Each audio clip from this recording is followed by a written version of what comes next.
Ra'iisul Wasaaraha Xukuumadda Federaalka Soomaaliya Mudane Xasan Cali Kheyre ayaa maanta si weyn loogu soo dhaweeyay woqoyiga magaalada Galkacyo gobolka Mudug. Ra'iisul Wasaaraha Xukuumadda Federaalka Soomaaliya Mudane Xasan Cali Kheyre ayaa maanta gelinkii dambe si diiran loogu soo dhaweeyay garoonka kubadda cagta ee Cawaale Stadium woqoyiga magaalada Galkacyo gobolka Mudug.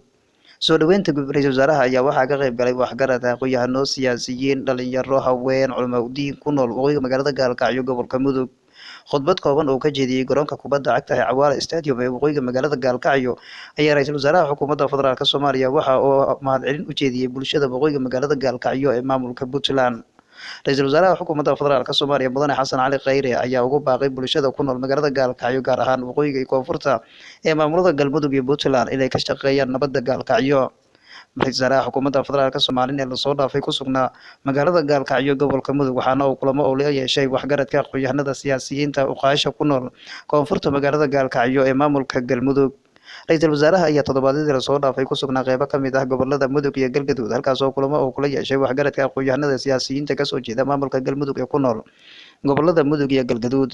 Ra'iisul Wasaaraha ayaa safarkiisa ku qotoma sidii dib u heshiisiin waarta looga hirgelin lahaa gudaha deegaanada maamulka Galmudug oo muddooyinkii ugu dambeeyay isfahmo baahsan oo ka taagnaa.